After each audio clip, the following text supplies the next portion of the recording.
听说杨公子身边有一位高手，善用飞石。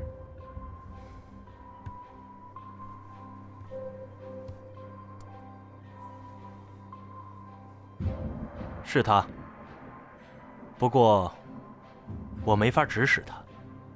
你说的是何人？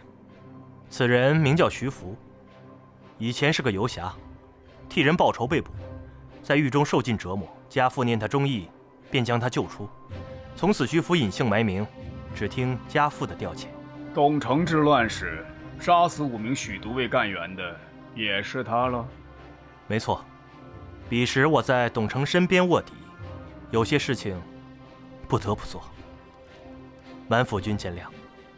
今天祭祀发生的事儿，你都知道了？刚有耳闻，恰巧徐福在场，救下曹公子，总算是大功一件。哦，恰巧。许都刚出事没几天，陛下就要外出祭祀，见龙在田，总是让人担心的。家父派徐福在暗中保护，也是老成体国之心，这不正好派上用场了吗？跪下。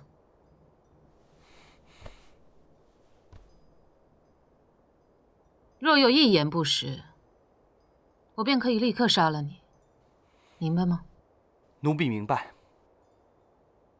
汉室危难，近日我和陛下有一些动作，想来素日你也看到了。你在我身边2年，我只当你聪明谨慎、尽忠职守，便一直拿你当心腹，却不知道，原来一直被你蒙在鼓里。奴婢永远不敢欺骗娘娘。你的父亲并非乡里书生，你的医术也并非进宫以后才学的，对吗？娘娘明察秋毫。你究竟是何来历？师承何人？为何骗取杨太尉的信任入宫？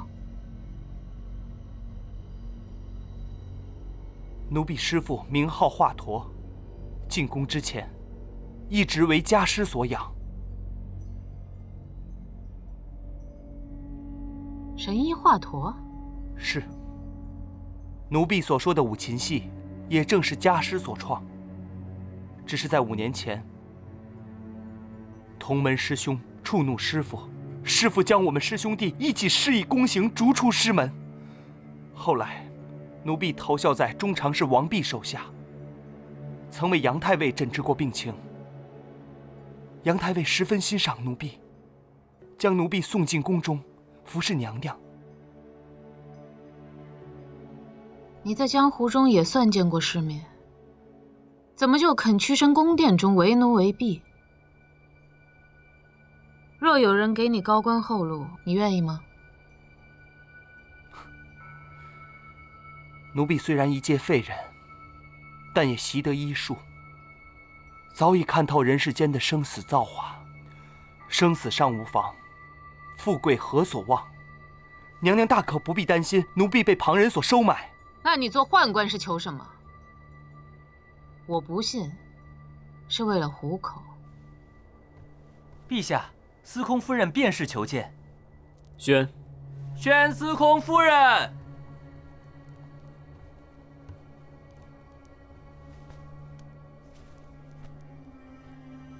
臣妾便是叩见陛下。平身。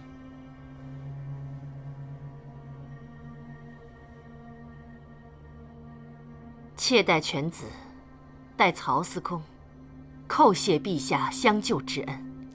陛下施救之情，我何府上下敏感五内，结草衔环，不足为报。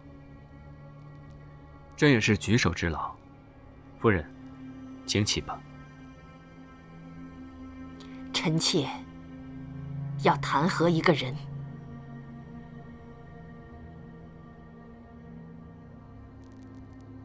谁？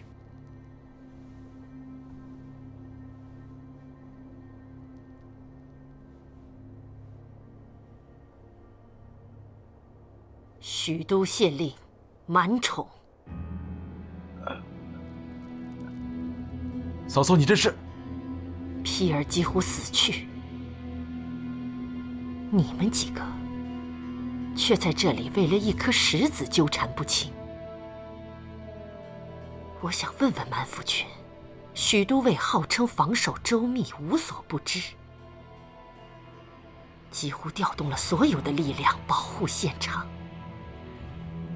为何独独漏掉王悦这等杀手？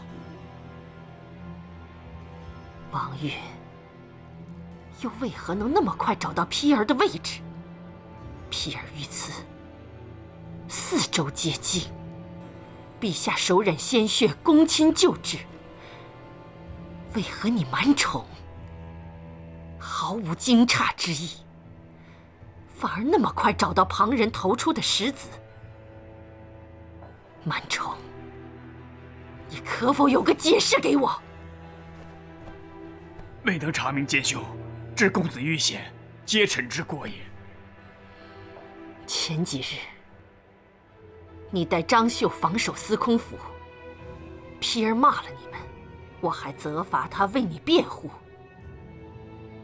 现在回想起来，自从放任张绣为司空府，你的一言一行就处处针对我们母子，这一点皮儿倒比我们几个大人看得清楚。满宠，你是不是想借刺客之手除掉皮儿？臣子入仕以来，对主公一片痴心，从未有过半点异志。嫂嫂，你这帽子扣得未免也太大了。我想满宠当不起，况且子桓受伤，谁也不想啊。夫人息怒。夫人爱子之心，朕明白。满宠或许有失察之过，但是朕相信，他绝对不可能有害主之心。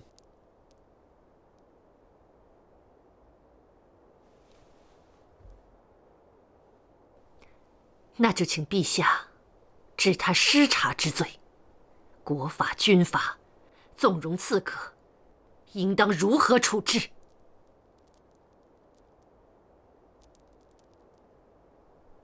荀令君，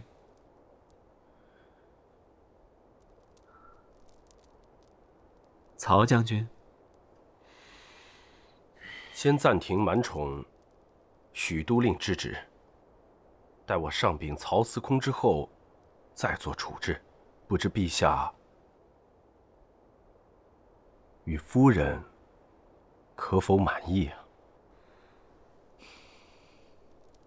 曹夫人与曹公满意就好。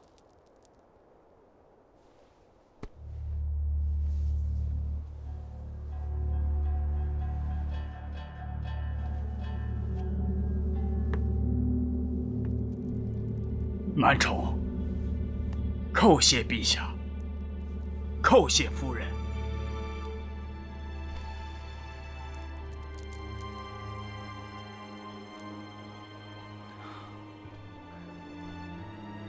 娘娘是否记得5年前，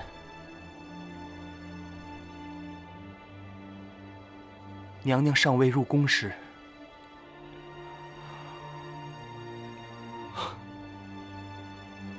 有一次娘娘的家乡琅琊郡闹饥荒，当时娘娘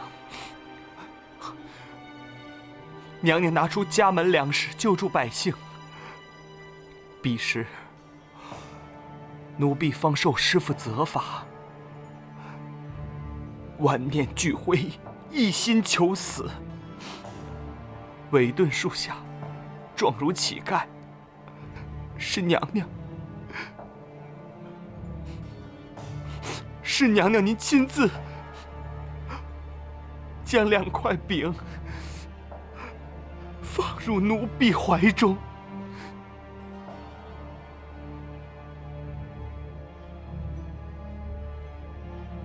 我不记得了。奴婢记得。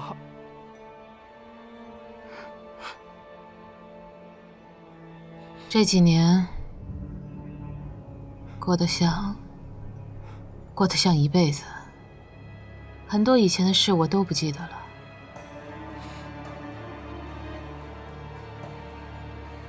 起来吧。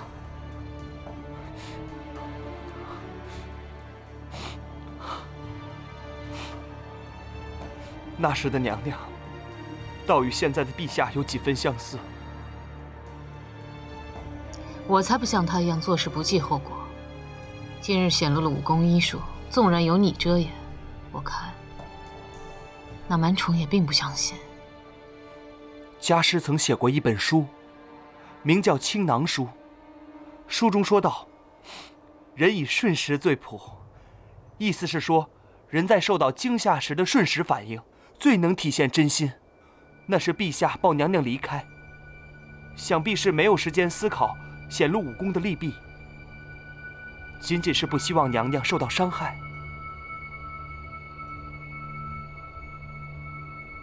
禀娘娘，福丸杨修求见。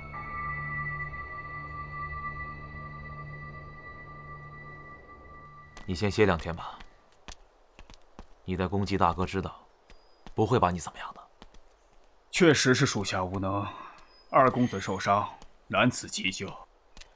乍见公子受伤，夫人难免情绪有些波动。等过几天夫人气消了，也就好了。就算卞夫人不怪罪，他们也会找机会向我发难的。他们以为让我离开这个位子，我就没有办法再追查下去了。却不知道郭祭酒就要回来了。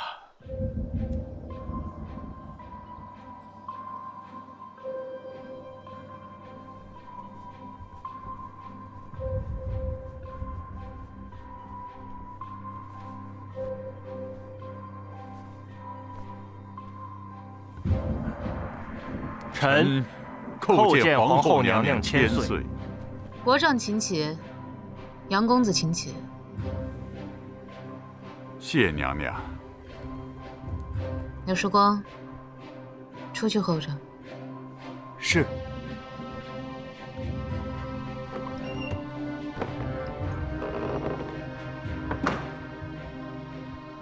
陛下好像和我们想的不太一样啊。我们已经同大臣们解释过了，陛下现在正在跟随冷寿光学习医术和武艺，强身健体，而冷寿光又确实精通养生医术，瞒得过？能被这样的说辞轻易瞒过，他就不是满宠了。陛下的漏洞已经够多了吧？陛下救曹丕也是深谋远虑，借此以获得曹家的信任。那之前他撒手就走呢，这又是什么谋略？他是活生生的人，又不是任人指挥的木偶。我们要让他做陛下，就不能只是隐瞒一切。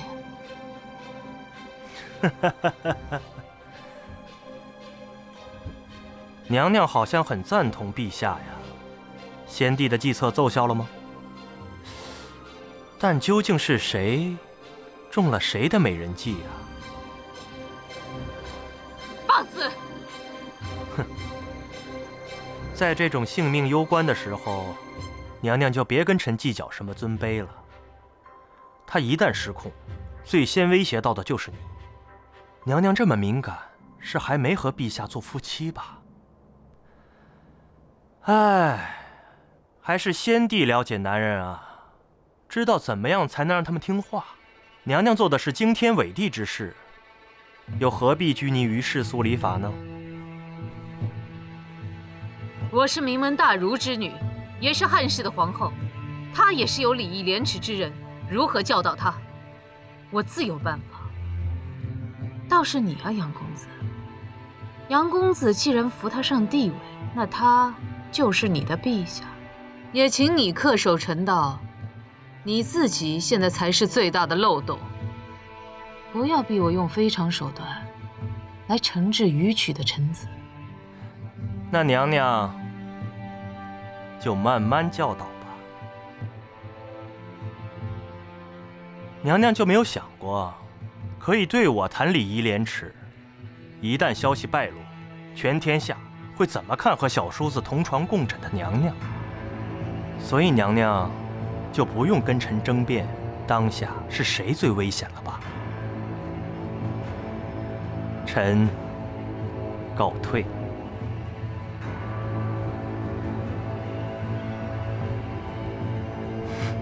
这么快就看对眼了？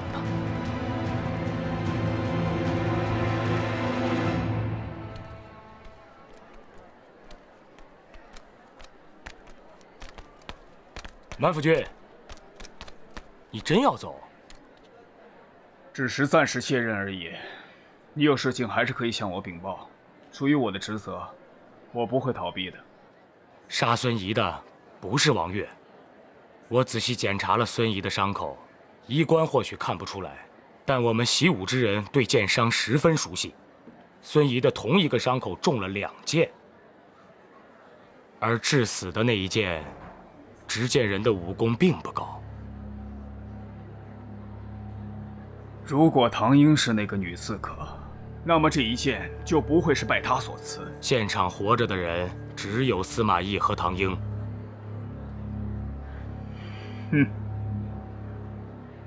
司马家，司马懿的父亲是曹公的恩人，他本人是荀令军举荐，他出卖了唐英，却又帮唐英灭了孙仪的口。司马家偏偏收养过那个死去的杨平，与杨俊交往甚密。杨俊又是杨彪的侄儿。这个司马家还真是左右逢源，高深莫测。王悦的出现，恰好除去了对唐英不利的孙仪，又恰好伤了二公子，连累夫君。如果他的行刺是有人安排的话，那这个人也未免太厉害了。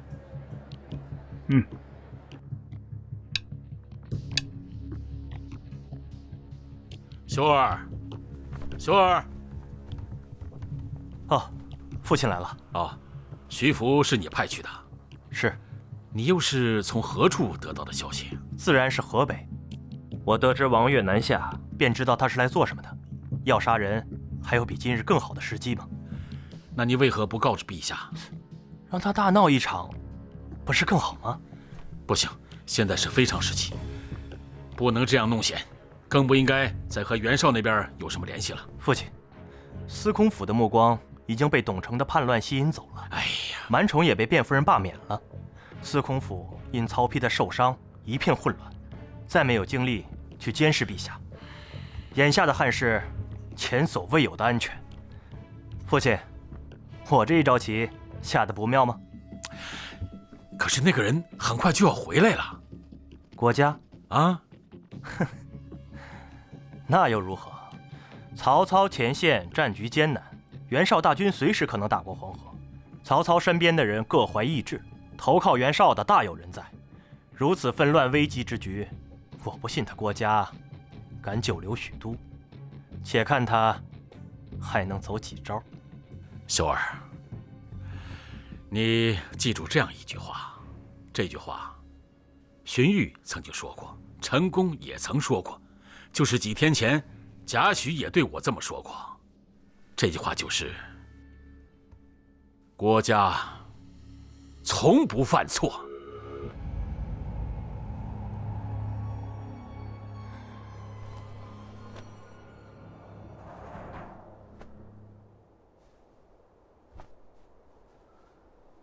你还在因为我救曹丕的事情在生气吗？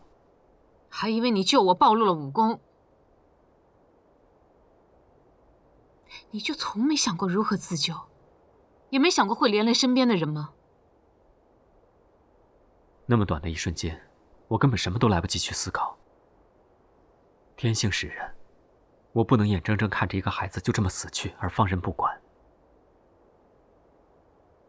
我也更不能不去救你。你的天性就只有仁慈吗？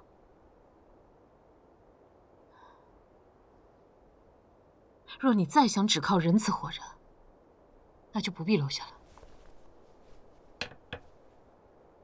昨天离开的一日，我也想了很多。我想跟仲达一起逃到江南，不再与外人来往。我也想能够跟皇兄一样，硬起心肠，不惜一切牺牲，好好的干一番事业。可是当我回来的时候，我发现这一切根本不是我想要的，也不是我的本心。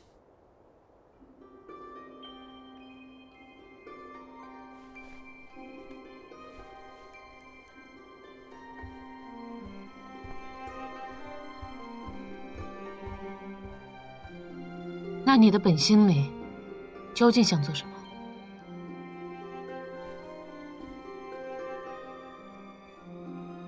当我看到曹丕生死挣扎的一瞬间，忽然间豁然开朗，这就是我回来的本心：救人，救你们，救天下，就是救汉室。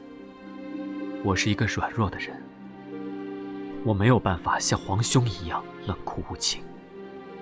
他是武帝，我是文帝，虽然手段不一样，但都是为了汉室。我会用我自己的方式来履行承诺。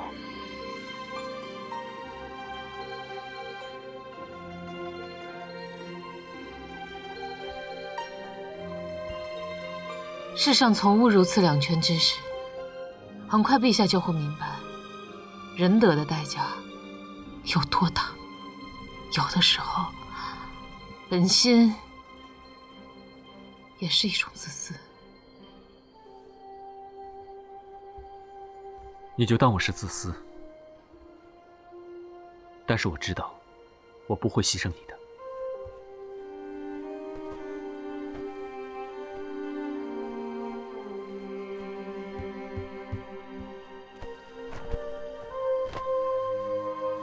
冷寿光都知道你睡地铺了，这样让曹府的人看到皇帝睡地铺，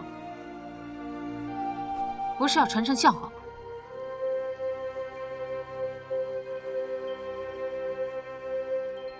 好，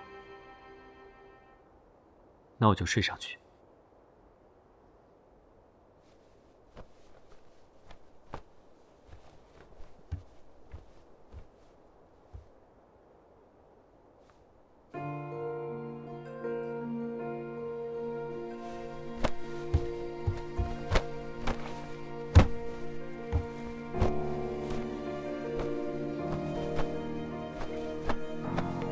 等到局势稳定一些，你自己选个心仪的姑娘纳妃吧。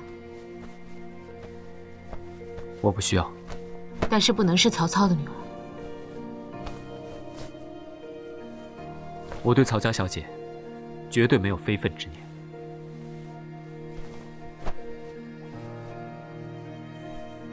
我这也是防患于未然，毕竟我们是叔嫂。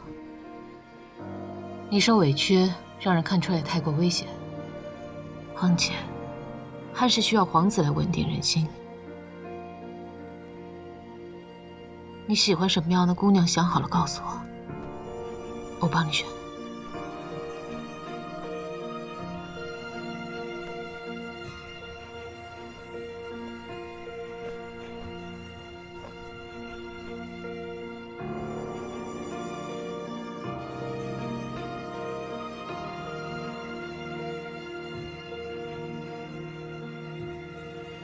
其实我喜欢的姑娘，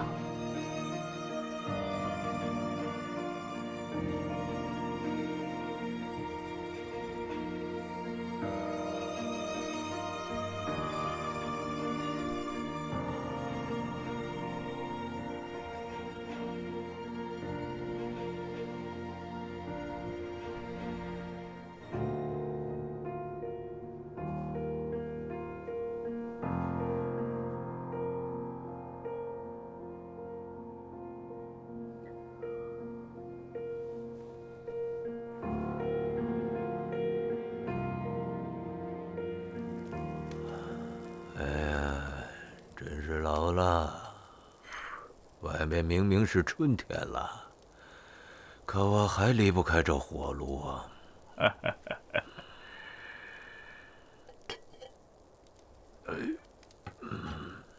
你被革了职，终于有功夫来陪我这老头子喝酒了。祭酒大人，命下官好好招待贾将军。养肥了，留着好给他亲手宰吗？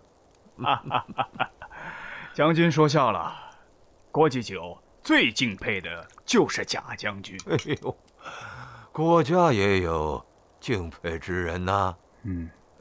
冲这个，我老命不要了，也要喝上一杯。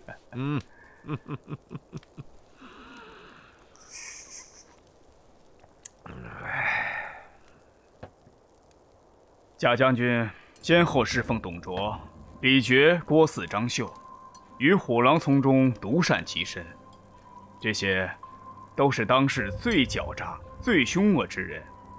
将军却技高一筹，这难道还不值得敬佩吗？论狡诈，我就不跟你家祭酒大人争了。我这2把老骨头经不起你抬。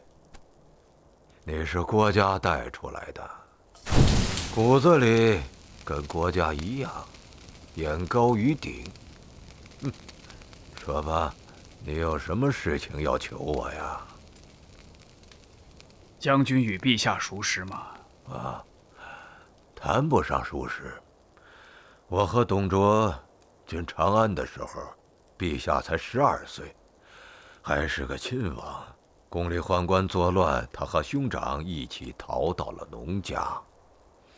面对董卓，他哥哥吓得说不出话了。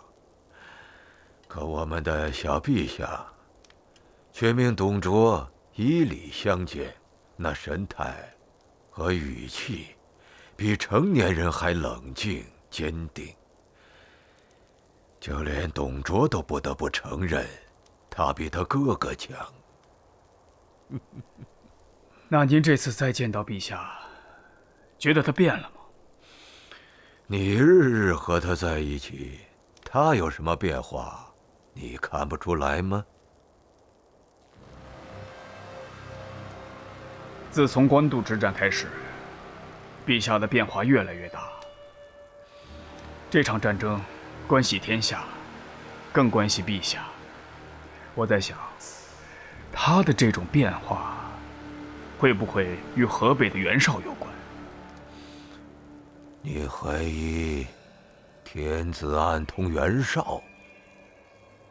否则天子孤立无援，我实在猜不出他这么折腾，甚至牺牲了董承的力量，到底是为了什么？唐英、司马懿，证据确凿的时候，我都可以拿下，唯独陛下。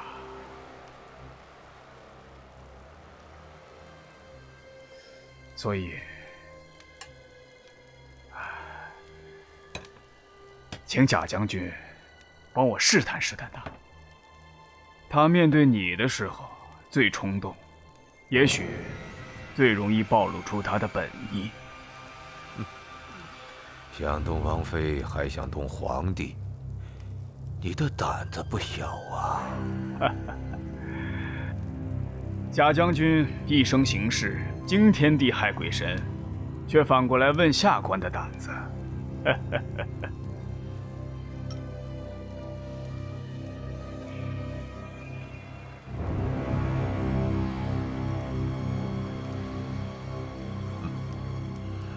新太极还没熟。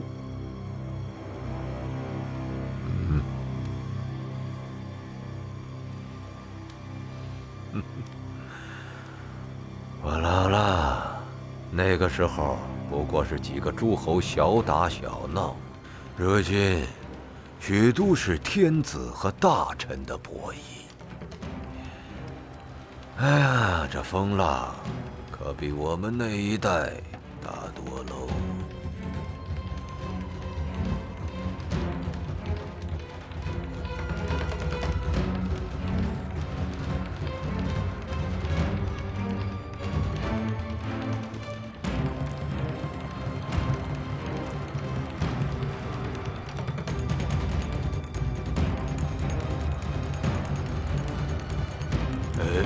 臣叩见陛下。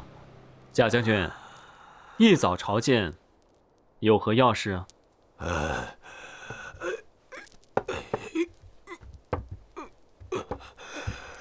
朕让你平身了吗？请陛下恕臣年事已高，一身朽骨，经不起这么硬的地。若是扑倒，怕是不雅呀。启禀陛下，司空祭酒郭嘉回到许都。郭祭酒从前线回来，这是好事啊！传朕旨意，召郭嘉入府，朕要询问官渡的战况。是。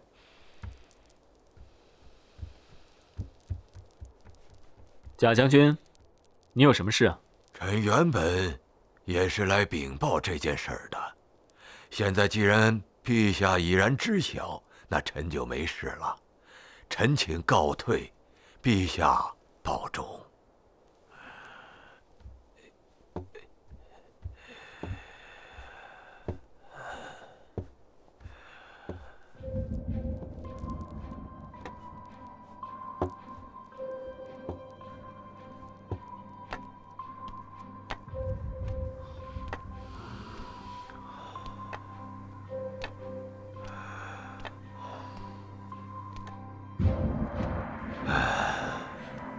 天子的运气不太好啊。天子自有天命，何须运气啊？这么说，杨公子已经知道了。年轻人，不要玩火，就当是为了令尊，也为了天子。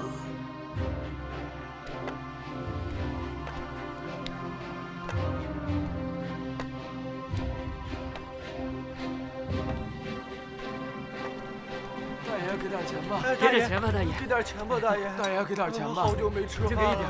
大爷，大爷，谢谢。给点钱吧。行，好吧，大爷。大爷。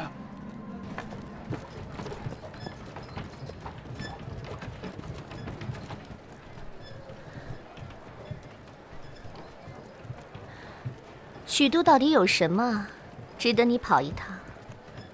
半年来，许都又藏了不少明人暗鬼，多么有意思的地方啊！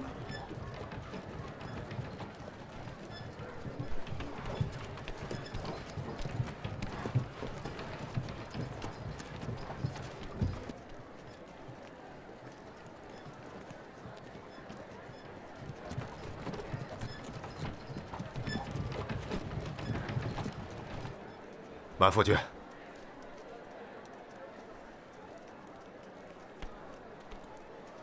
恭迎郭祭酒。你就是满宠。我回来取药，就不要兴师动众、惹人眼目了吗？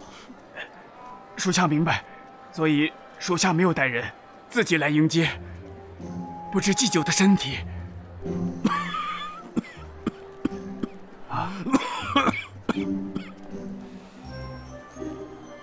身体不是好好的吗？顺便可以来许都养2天。属下辜负祭酒嘱托，没有把许都清扫干净。昨日，属下已经被卞夫人停职了。难怪这么着急来见我，原来是受委屈了。上来吧。属下不敢，属下陪祭酒走一走。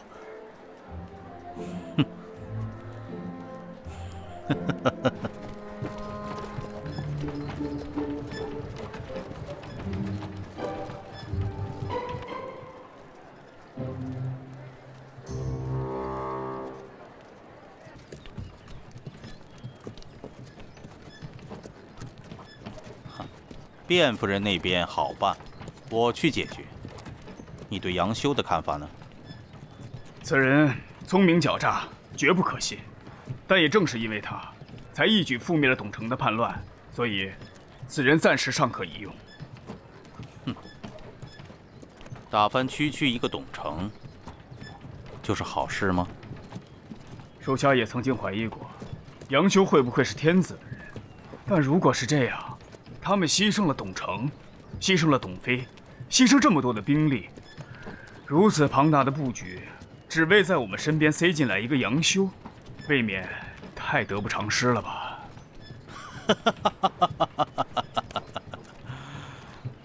啊，你看那路边卖芋头的，也要赔本了，赔本了。明白了，属下一定严查杨修，搞清楚他们到底目的何在。未来还有怎样的计划？不用了，我有个好地方，会留给他的。祭酒，您的身体不太好，还是少饮些酒吧。不知最近是哪位大夫在为祭酒调治啊？我自己的病，我自己知道，我自己就能调治。你还说回来是治病配药的，一回来就说这些烦人的事情。他自己不想活了，你管他呢？你大胆！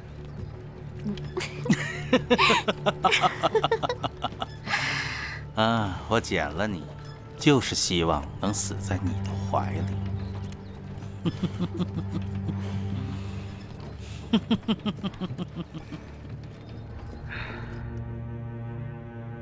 你见过顾家吗？曹操刚来许都的时候，曾在朝堂上远远的见过一面。有些人需要见面以后才能了解，像郭嘉这样的人，只需要计算死在他手上的对手有多少就知道了。我在温县的时候听说过他的名声，他帮曹操一举击败吕布，外间将他的智谋传得神乎其神的。对于我们来说，他可不是什么值得期待的神乎其神，而是最可怕的对手。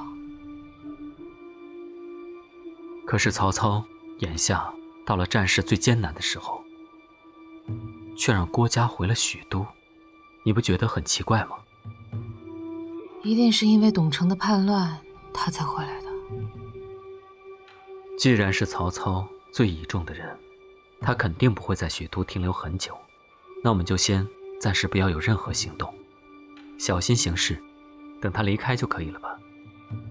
陛下，你知道你最致命的弱点是什么吗？我知道，我不像先帝。不，是司马懿。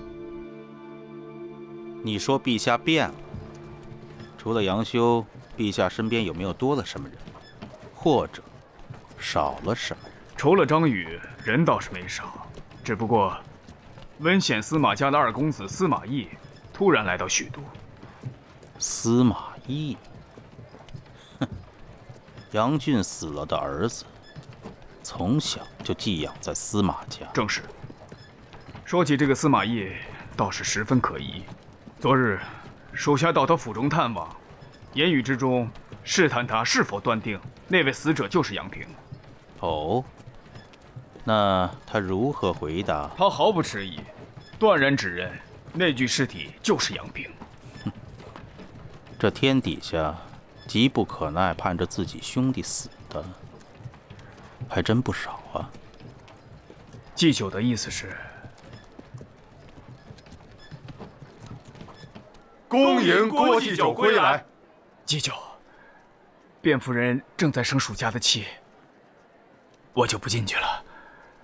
你就在这里等一会儿吧，我一会儿复了你的职，你再进来。就在今日？我没精神天天往司空府跑的，就顺手给你办了吧。这，属下多谢祭酒。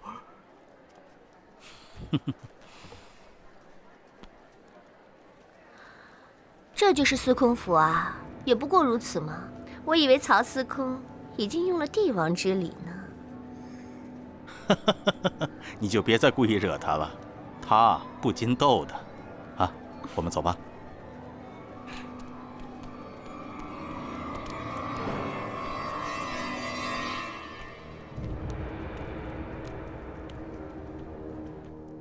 郭祭酒回来了。什么？郭祭酒回来了？回来就回来了呗，又不是爹爹回来了。来人，快去找郭祭酒，请他务必来我房中一趟，我有要事对他说。快去。是。哥哥，你重伤未愈，急着找他做什么？我不喜欢那个人。为什么？他可是父亲的心腹智囊啊。他不正经，他每次来咱们家都带着不同的女人，我怕他把爹爹带坏了。我呢，还是喜欢像荀彧叔叔那样敦放的君子。荀彧与郑和，郭嘉与齐胜，他们这样的人，是不能用世俗的标准去评判的。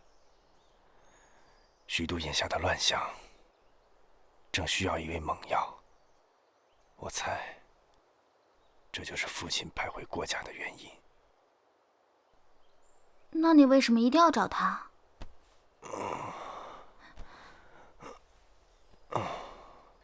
因为许都的种种谜团，只有郭继旧能找到答案。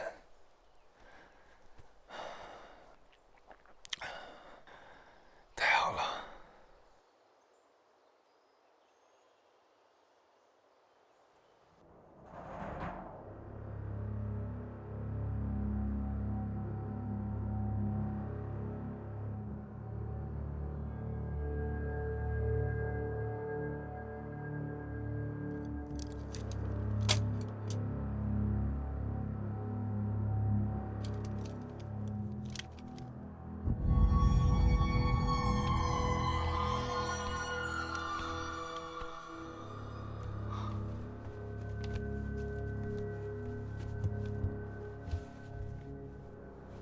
陛下，郭嘉入府之后，先去拜见卞夫人了。